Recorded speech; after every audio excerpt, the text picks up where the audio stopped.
Hello दोस्तों, मैं करता हूँ आपका स्वागत आपके चैनल स्टडी विद सौरभ में। तो आज का हमारा टॉपिक है राज्य की नीति निर्देशक तत्व। ये हमारी जो सीरीज चल रही है कॉन्स्टिट्यूशन की यानी संविधान की 22 भागों की, उसका ये पार्ट 4 है। राज्य की नीति निर्देशक तत्व और अनुच्छेद 36 से 51 तक इसका वर्णन दिया गया है। ये हमारे संविधान में कहाँ से जोड़ा गया? आयरलैंड से। आयरलैंड के संविधान से हमारे संविधान में जोड़ा गया है। और एक टीसा नाम से अध्यक्ष समिति में थे, उन्होंने कहा है कि ये उस भांति है जैसे चेक बुक में अमाउंट तमाम भरा होता है, लेकिन उसे देना या न देना बैंक के अनुसार होता है, चेक बुक की भांति है। यानी इसमें इस तरीके से समझिए, राज्य की नीति तत्व में उस समय हमारे पास पैसा बहुत कम था, तो ये वो सुविधाएं हैं जो हमारे निवासियों को मिलनी चाहिए, लेकिन ये अगर कंपलसरी कर दी जाएगी तो ये अधिक लोगों को मांग उठेगी तो वो सरकार नहीं दे पाएगी, तो ये बाद में लागू करने के लिए इन्हें लिख दिया गया है। तो अब हम समझते हैं, जैसे 36 में परिभाषा दी गई है, तो राज्य की नीति निर्देशक तत्व की परिभाषा यानी राज्य की परिभाषा इसमें दी गई है। 36 में किसकी परिभाषा दी गई है? राज्य की। यानी राज्य क्या होगा? राज्य ये नहीं जो उत्तर प्रदेश के मध्य प्रदेश इस तरीके से राज्य नहीं। राज्य जैसे केंद्र, जिसके पास अपनी सत्ता चलाने के पूरा अधिकार हो, किसी के अधीन ना हो। अपनी केंद्र सरकार हो सकती है, एग्जाम्पल के तौर पे एनटीपीसी विभाग यानी रेलवे बोर्ड, या हाई स्कूल इंटर वाले बोर्ड, या जल विभाग, जो जिसकी अपने निर्णय यानी अपने कर्मचारियों को रख सके, उन्हें वेतन दे सके और उसका एक एरिया डेवलप हो, तो उसे राज्य की कैटेगरी में रखते हैं। अब आता है अनुच्छेद नंबर हमारा 37, न्यायालय द्वारा प्रवर्तनीय नहीं। इसमें साफ लिख दिया है ये न्यायालय द्वारा, यानी ये supreme court, high court, district court, यहाँ आप कहीं भी इसके लिए अपील नहीं कर सकते कि जो भी इसमें दिया गया है 36 से 51 के बीच तक, उसके लिए आप जो भी दिया है इसमें उसके लिए आप अपील नहीं कर सकते कि हमारी सरकार हमें नहीं दे रही है। ये देना या न देना सरकार के हाथ में है, लेकिन ये कहा गया है सरकार मतलब उसमें भी कि ये जितना हो सके उतना प्रोवाइड किया जाए। तो हम समझते हैं यहाँ से जैसे 38 में क्या दे रखा है? लोक कल्याण और सामाजिक, राजनीतिक और न्यायिक, इस प्रकार से इन विवरण दिया गया कि सामाजिक भी इसमें न्याय मिलना चाहिए, समानता, राजनीतिक भी समानता और न्यायिक भी समानता। इन तीनों का वर्णन अधिकतर इन्हीं पूरे 36 से 51 तक दिया गया है। अब जैसे 39 में दिया गया है समान काम समान वेतन, यानी समान अगर काम समान वेतन मिलना चाहिए, यानी चाहे वो बूढ़ा कर रहा हो या जवान कर रहा हो, या लेडीज कर रही हो या पुरुष कर रही हो, या कोई ऊंची जाति या नीची जाति, इस तरह कुछ भी एनीबडी कोई भी अगर काम कर रहा है, यानी 8 घंटे उसने काम किया है, एक ही काम किया है, तो उसे वेतन भी बराबर मिलना चाहिए। ये नहीं कि जेंट्स को आप 8,000 दे रहे हैं और लेडीज को 6,000 रुपये दे रहे हैं, ये नहीं करना चाहिए। इसमें लिखा है 39, समान काम के लिए समान वेतन मिलना चाहिए। और अब ये हमारा आता है 39 का ए, निःशुल्क कानूनी सहायता। ये ए जो है ये बाद में जोड़ा गया, ये पहले नहीं था, 39 ही था। अब जो ए या जैसे इधर ए लगा या बी सी इस तरीके से जो चलते हैं वो बाद में संशोधन करके जोड़े गए हैं। तो ये हमारा जो है 42वां संशोधन,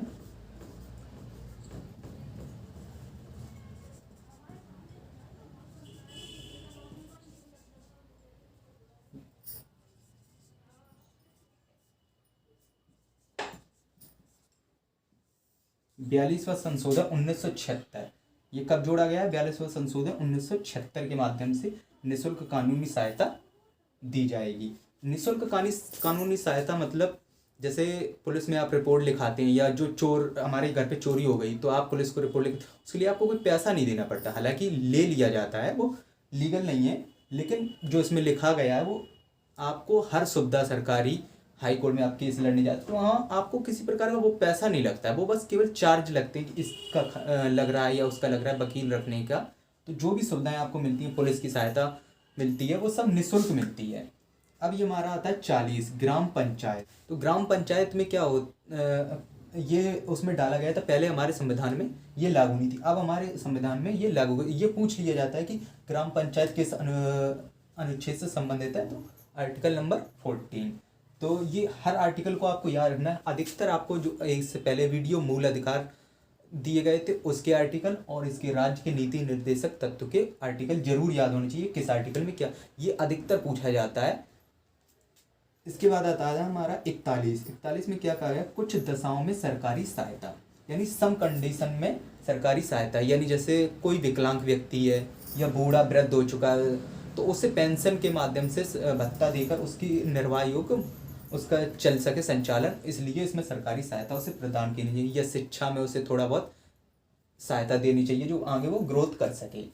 42वां कहता है कि न्याय संगत कार्य की मनोचित दशा, न्याय संगत कार्य की मनोचित दशा, यानी अगर कोई कार्य हो रहा है तो वहाँ एक कंडीशन अच्छी होनी चाहिए, और अगर किसी को दिक्कत है, बीमार अगर पड़ रहा है तो वहाँ उसके लिए क्लिनिक यानी एक फर्स्ट किट वाला जो बॉक्स बोला जाता है इस तरीके की सुविधाएं वहाँ उपलब्ध होनी चाहिए, या जो प्रेग्नेंट लेडीज है उनको जो छुट्टी मिलनी चाहिए लगभग देनी चाहिए। हालांकि सरकारी विभागों में मिल जाती है लेकिन प्राइवेट विभाग नहीं रखते, लेकिन फिर भी कहा गया है कि आप जितना हो सके उन पर करवाइए, उन्हें मनोचित दिशा दीजिए, कंडीशन एकदम बढ़िया होनी चाहिए। ये नहीं कि कारीगर है तो उसे झोंके रहिए कि किसी काम में लगे रहिए, उसे दशा अच्छी कंडीशन सही मिलनी चाहिए, दशा मतलब कंडीशन।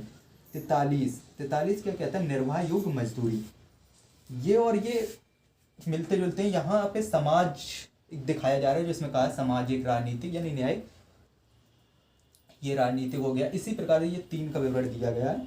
अब ये होता है जैसे निर्वाह योग्य मजदूरी, तो निर्वाह योग्य मजदूरी आप समझ ही रहे होंगे कि अगर उसे जैसे काम करवाए आप, तो ये नहीं कि आज के समय पे उसे 8 घंटे काम करा के 50 रुपये दे दीजिए। आज के समय पर 50 रुपये 8 घंटे काम करने के कुछ नहीं है, ये 50 रुपये एक प्लेट खाना भी नसीब नहीं होगा। तो इतना कम से कम उस व्यक्ति को दीजिए कि जो वो अपना निर्वाह योग्य मजदूरी चला सके। और अब आता है हमारा 43 का ए, उद्योग प्रबंधन में कामगारों की भागीदारी, यानी उद्योग प्रबंधन यानी जो फैक्ट्री में जो काम होता है, यानी कोई भी फैक्ट्री का एक वो होता है जैसे उसमें वर्कर होते हैं, तो उन पर पूछ के किया जाए कि कोई कानून अगर उनका बन रहा है, बदल रहा है, उनके किसी को प्रमोशन डिमोशन देना तो जरूर उनके हाथ में है, लेकिन कम से कम उन पर पूछा जाए कि उनकी प्रबंधन में भागीदारी यानी उनके मैनेजमेंट में कि यहाँ वो हो रहा है, यहाँ ये, तो उन्हें बताना चाहिए, ये कामगारों की भागीदारी उसमें शामिल करनी चाहिए। उद्योग में के अंतर्गत मालिक को बताना चाहिए कि ये हम निर्णय ले रहे हैं, तो उसमें उनकी सहायता। और ये हो गया। अब इसके आगे हम नेक्स्ट स्लाइड में आपको कवर कराते हैं। हाँ, तो ये इस प्रकार से अब हम और समझते हैं। जैसे 44 में क्या दिया गया है, समान सिविल संहिता। समान सिविल संहिता का मतलब जैसे दंड संहिता होती है, सभी के लिए कानून जो दंड दिया जाए ना एक बराबर है, इसी में समान सिविल संहिता मतलब विवाह संबंधी जो तलाक होते हैं उससे संबंधित होते हैं कि किसी भी धर्म और जाति का हो, लेकिन तलाक और विवाह की आप रीति कोई सी भी करें, चाहे आप निगाह पढ़वाएं या शादी इसमें फेरे लेके करें, किसी भी माध्यम से करें, लेकिन तलाक जो होगा वो इस संहिता के माध्यम, हालांकि ये अभी लागू नहीं है। और 45 यानी इसमें एक ही कानून के माध्यम से, चाहे मुस्लिम हो सिख हो, उसी माध्यम से आप तलाक ले सकते हैं। और 45 कहता है 6 वर्ष के बच्चों के लिए स्वास्थ्य का ध्यान रखें। 6 वर्ष के बच्चों के लिए जो सरकार आपने देखा होगा टीका लगाती है, खसरे का टीका, कहीं किसी का टीका, इसी प्रकार से बच्चों को लगते रहते हैं, जन्म के बाद भी 6 महीने के अंदर लगते रहते हैं और 6 वर्ष तक लगते ही रहते हैं पोलियो की दवाई। तो उनके स्वास्थ्य का जो ध्यान रखा जाता है इसी के माध्यम से रखा जाता है। 46 में SC ST OBC schedule caste, schedule tribes, other backward class के लिए विशेष आरक्षण, जो आरक्षण इस समय प्रेजेंट टाइम चल रहा है वो इन्हीं के माध्यमों से, मतलब इसमें भी कहा गया कि उन्हें आरक्षण देना चाहिए, क्योंकि वो पिछड़े हुए जो व्यक्ति हैं उन्हें समान लाने के लिए जो हमारे संविधान में लिखा है सामाजिक न्याय होना चाहिए, समाज बराबर चलना चाहिए, उसमें विशेष आरक्षण देने के लिए ये कहा गया है। 47 पोषायुक्त आहार देना, यानी पोषायुक्त आहार देना, जनता को जो राशन मिलता है इसी के माध्यम से जाता है। पोषायुक्त यानी बच्चों को जो कार्यक्रमों के माध्यम से स्कूलों में मिड डे मील वगैरह के माध्यम से जो मिलता है वो इसी के तहत मिलता है।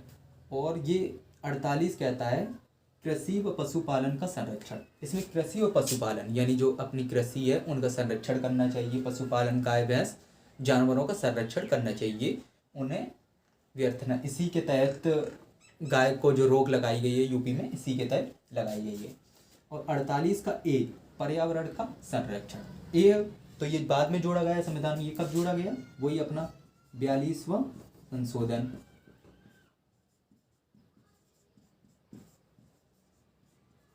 19 76 में जोड़ा गया है। पर्यावरण का संरक्षण, इसमें किस किस का संरक्षण किया जाता है? वन और अभ्यारण्य जो देखते हैं, जैसे अपने यूपी में दुधवा नेशनल पार्क है, इस प्रकार के जो हैं वन और संरक्षण एक कंटेनमेंट एरिया बना दिया जाता है, उनका संरक्षण किया जाता है। उनमें कोई भी पेड़ नहीं काटेगा, जानवरों की हत्या नहीं करेगा, इस प्रकार से। इसमें पर्टिकुलर एक जानवर की बात की है, ये पूरी एरिया की बात कर रहा है इस वाले में, पर्यावरण के संरक्षण में। और जो 5 जून को पर्यावरण दिवस मनाया जाता है, तो उसके लिए ये सब जरूरी है। आप ये याद रखिएगा, 42वां संशोधन 1976 में से ऐड किया गया है। 49 कहता है राष्ट्रीय स्मारकों की रक्षा। राष्ट्रीय स्मारक जैसे हमारा लाल किला, ताजमहल, कुतुब मीनार, जो स्पेशल इमारतें, उनकी रक्षा करेगी कौन करेगी? राज्य। राज्य मतलब सरकार। राज्य ये नहीं कि यूपी करेगा, एमपी करेगा, इस प्रकार से नहीं। हमारे उसमें संघ और राज्य, यही चर्चा है हमारे संविधान में। तो संघ यानी राज्य, ये जैसे इसमें कहा गया कि रक्षा करेगा। और 50 कार्यपालिका और न्यायपालिका का अलग अलग होना, ये सबसे ज़्यादा मोस्ट इम्पोर्टेंट है। ये 50 वाले में दिया गया है, यानी 50-50, यानी आधा आधा। कार्यपालिका और न्यायपालिका, कार्यपालिका वही अपनी संसद, विधानसभा, लोकसभा, राज्यसभा, इस प्रकार की जो आती हैं वो कार्यपालिका में आती हैं। न्यायपालिका, न्यायपालिका में supreme court, high court, district court, यानी इनको अलग एक साथ अगर रखा जाता तो नेताओं की सब इस पे पकड़ हो जाती। तो ये क्या करते, किसी को भी अंदर डाल देते या खुद छूट आ सकते थे। छूटने के लिए ही इन्हें ज़्यादा फायदे रहता। तो इसमें क्या कहा गया कि इन्हें अलग अलग रखा जाना चाहिए। ये कार्यपालिका इससे कोई मतलब नहीं होना चाहिए, न्यायपालिका को इससे मतलब नहीं होना चाहिए। ये अपने आप में स्वतंत्र है, ये अपने आप में स्वतंत्र है। तभी आप देखते हैं कि जज लोग हैं वो कभी नेता लोगों से नहीं डरते हैं। अब आता है हमारा 51, अंतर्राष्ट्रीय को बढ़ावा देना। अंतर्राष्ट्रीय, यहाँ शांति होगी, शांति को बढ़ावा देना, अंतर्राष्ट्रीय शांति को बढ़ावा देना। इसी के माध्यम से हमारे जो लड़ाई होती है उन्हें रोक लगाई जाती है। ये पूछ लिया जाता है कि अंतर्राष्ट्रीय शांति किस अनुच्छेद में दिया गया है? तो 51। उसके बाद 51 का ए, मूल कर्तव्य। अभी इससे पहले हमने एक वीडियो बनाई थी, उसमें दिया गया था कि मौलिक अधिकार, यानी जो हमारे अधिकार है, मूल अधिकार, वो इसमें क्या है? मूल कर्तव्य या मौलिक कर्तव्य। तो इसमें मूल कर्तव्य ये हमारा भी 42वां संशोधन 42वां में जोड़ा गया है। और जब हमारा संविधान बना था तब इसमें एक भी मूल अधिकार नहीं थे। प्रेजेंट टाइम हमारे कितने? 11 और 10 तो इसी टाइम जोड़ दिए गए थे। और एक जोड़ा था हमारा 86वां 2002 में एक, यानी 42वां संविधान संशोधन में केवल 10 जोड़े गए थे और 86वां संविधान संशोधन 2002 में एक जोड़ दिया था। इस टाइम प्रेजेंट टाइम हमारे 11 मूल कर्तव्य हैं, यानी मौलिक अधिकार जो हमें मिल रहे हैं और मौलिक कर्तव्य जो हमें करने चाहिए। तो वो हम देख लेते हैं नेक्स्ट स्लाइड में। ये इस प्रकार से हमारे 11 मौलिक अधिकार, मौलिक कर्तव्य, ये क्या है? मौलिक कर्तव्य जो हमें करने चाहिए। तो इसमें कहा गया पहले वाले में, ये आप स्क्रीनशॉट इसका ले लीजिए और एक बार इसे अगर पढ़ भी लेंगे आप तो इसमें आपको कोई दिक्कत नहीं आएगी। फिर भी हम एक बार बता दें, संविधान का पालन करें, राष्ट्रीय प्रतीकों का मान करें, यानी जो हमारे राष्ट्रीय प्रतीक है, मोर और बाघ और झंडा, इस प्रकार से जो प्रतीक तिरंगा है उनका सम्मान करना चाहिए। राष्ट्रीय आंदोलन को प्रेरित करने वाले नारों का सम्मान करना चाहिए, यानी जो नारे दिए थे हमारे, करो या मरो, भारत छोड़ो आंदोलन में जो दिया गया था, करो या मरो, इस तरीके से जो नारे, तुम मुझे खून दो मैं तुम्हें आजाद, इनका सम्मान करना चाहिए प्रत्येक व्यक्ति को। और 3 कहता है देश की संप्रभुता, एकता, अखंडता को बनाए रखना। संप्रभुता यानी हमारे ऊपर कोई शासन न करे, यानी हमारी सत्ता हमारे हाथ में होनी चाहिए। जिस प्रेजेंट टाइम में हम हैं, अंग्रेजों को गुलाम थे तो हमारी संप्रभुता हमारे पास नहीं थी। एकता बनाए रखना, एकजुट रहना, अखंडता टूट ना पाए, ये बनाए रखने के लिए हम प्रयास करेंगे। चौथा, देश की रक्षा करना व देश की सेवा करना। जो हम फौजी या सिपाही के रूप में रक्षा करते हैं, या हर फील्ड में, डॉक्टर के रूप में या टीचर के रूप में, जिस फील्ड में आप देश की सेवा कर सकते हो सेवा कीजिए और देश की रक्षा कीजिए। 5, देश के लोगों में मेल मिलाप बनाए रखना, यानी आपसी भाईचारा बनाए रखना चाहिए। ये नहीं कि हम हिंदू, हम मुस्लिम, हम ऊंची जाति, हम नीची जाति, तुम सिख, इस तरीके से ये सिस्टम नहीं होना चाहिए।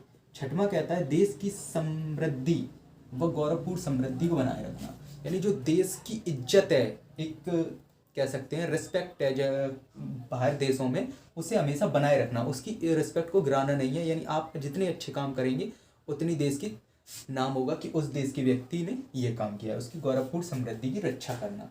7, वैज्ञानिक दृष्टिकोण को अपनाना। वैज्ञानिक दृष्टिकोण ये आप समझ ही रहे होंगे, यानी जितना हो वो टेक्निकल चीज़ों पे ध्यान देना चाहिए। ये नहीं कि जो अंधविश्वास वाली चीज़ों में होती है उन्हें आप फोकस नहीं करेंगे। दृष्टिकोण कौन सा अपनाना? वैज्ञानिक। 8 कहता है पर्यावरण व वन्यजीव की रक्षा, जो भी पहले भी कहा गया था और इसमें भी कह रहा है पर्यावरण और वन्यजीव की रक्षा। आपको पर्यावरण की भी रक्षा करनी है, ये नहीं कि प्रदूषण फैलाना है कि भाई लकड़ियाँ मारी हैं तो हम जलाएंगे, फैला रहे धुआं बेवजह, तो उसकी रक्षा करनी चाहिए पर्यावरण और वन्यजीव की। 9, सरकारी संपत्ति की रक्षा करना चाहिए, यानी जो सरकारी संपत्ति उसे जलाना नहीं चाहिए या व्यर्थ उसे खराब नहीं करना चाहिए। उसके बाद ये भी कहा गया कि प्रत्येक व्यक्ति को सरकारी संपत्ति की रक्षा करनी चाहिए। 10, व्यक्तिगत तथा सामूहिक भलाई के लिए कार्य करना चाहिए, यानी जो आप काम कर रहे हैं वो या तो अपनी भलाई के लिए कीजिए अगर नहीं कर पा रहे हैं दूसरों के लिए, और अगर हैं आप सक्षम तो दूसरों की भलाई के लिए भी काम कीजिए। अगर कोई किसी लड़ाई हो चुकी है तो वहाँ पे आपको बचाव करना चाहिए, जो सामूहिक भलाई कर सकें आप, और ये ऐसा कोई काम डालिए जो समाज का कल्याण हो सके। और 11 कहता है 6 से 14 वर्ष के बच्चों को उनके अभिभावक स्कूल भेजेंगे, यानी जो 6 से 14 वर्ष के लिए शिक्षा निःशुल्क अगर दे रही है सरकार, तो उनके बच्चों के अभिभावक यानी माता पिता यानी कोई भी गार्जियंस हो उनका, उन्हें स्कूल भेजना उनके लिए अनिवार्य होगा। ये वही है अपना 86वां 2002 संशोधन, जो हमने कहा था एक संशोधन जोड़ा गया है, एक ये बाद वाला ये वाला जोड़ा गया, तो हमारे कितने हैं? 11 हमारे मौलिक कर्तव्य हैं जो हमें करने चाहिए। तो आई होप, और एक बार और समझ लीजिए, ये हमारे सरदार सिंह स्वर्ण समिति, सरदार स्वर्ण सिंह समिति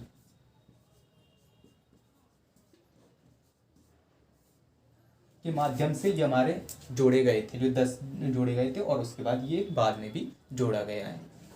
तो आई होप ये वीडियो आपकी समझ में आई होगी, स्क्रीनशॉट आप लेते रहिएगा स्लाइड बाय स्लाइड।